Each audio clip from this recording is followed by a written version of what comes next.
Again, I'm speaking about a couple. I'm not speaking about the majority. I can promise you that when I was hiring them, your gender, your ethnicity, your background, where you come from, all that does not matter. As long as I'm on a journey to create the greatest movie experience in the world. While I'm carving out my filmmaking entrepreneurial path, I want to help you create yours. Let's make some movies. Hey everyone, James Martin here. Welcome back. I'm not only here to help you make better movies, but to also help you succeed in your career. Today I thought I'd touch on a bit of a topic that has a lot of controversy around it, which is kind of odd because it really shouldn't.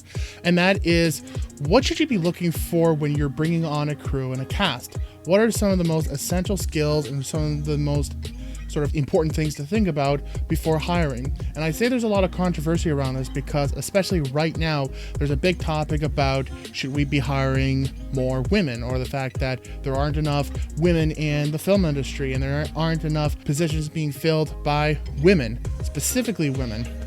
Which I'm not going to deny, the film industry is mainly a male predominant industry. I know we're going to talk about what should you be looking at in terms of hiring your crew and cast. And I mean, cast wise, that's going to depend very much on your stories, depending on your characters, but especially with crew, the big question is should we be hiring more women?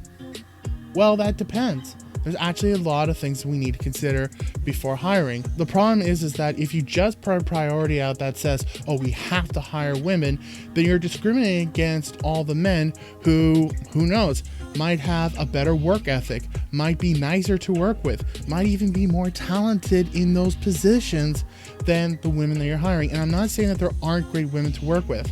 The short film that I'm working with right now, called Becoming One of Them, there's a whole bunch of women working on this short film.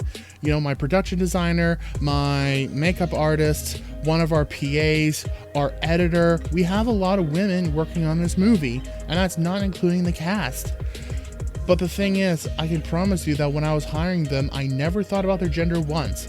Not once. So it's not really a practical idea that we have to prioritize hiring women above men.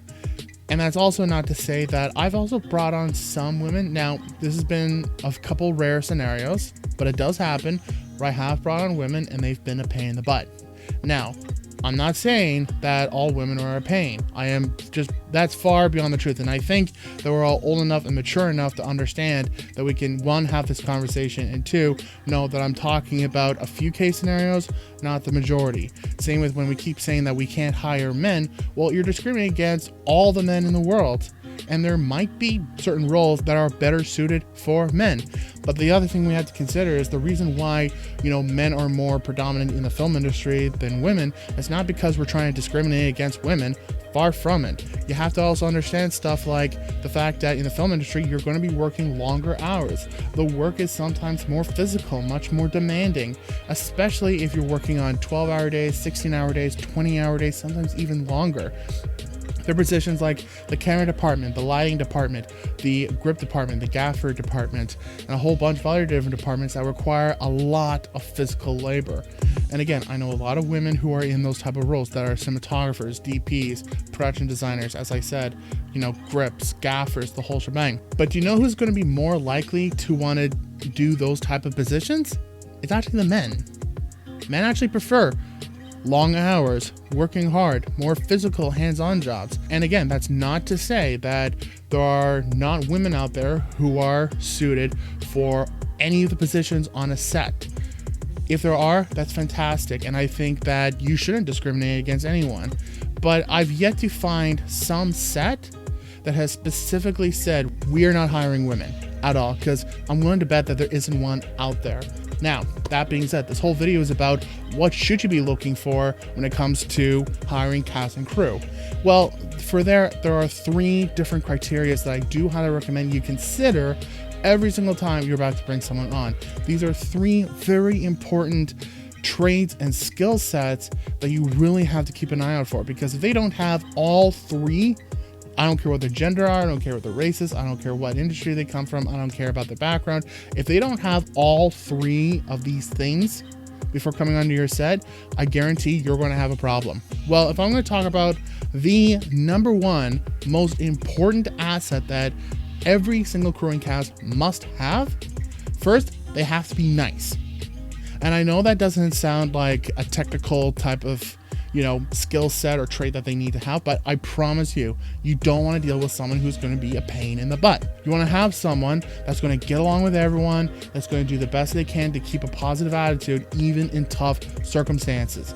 I have personally dealt with people who may have been good at their jobs, may have a good work ethic, but then they have an attitude. They get negative. They like to mouth off a lot. They like to give you a hard time, especially if you're the producer or the director. You don't need those people. You need to be surrounding yourself with very positive-minded people, because it's those people that are going to help everyone to boost their morale and keep pushing through a tough situation.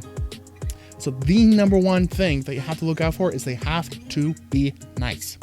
The second thing that you have to look out for is they have to have a good work ethic. What do I mean by this? I mean that they're going to keep working hard from the moment they land on set to the moment they walk away. They have to be able to keep pushing through every situation. They can't just give up and say, well, I don't want to do this anymore. I don't care how much money they're getting paid.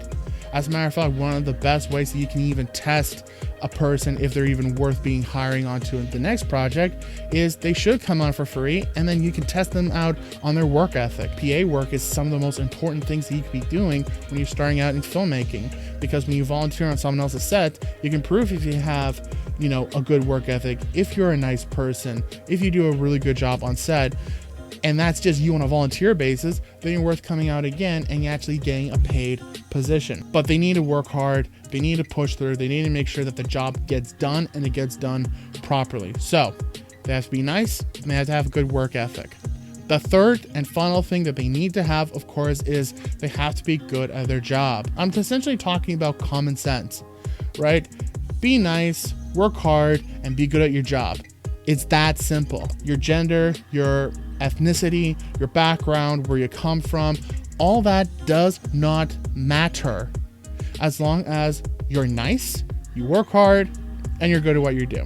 Because the ones that are all three, they are nice, they work hard, and they're good at what they do, are the ones that you can keep hiring back again and again and again.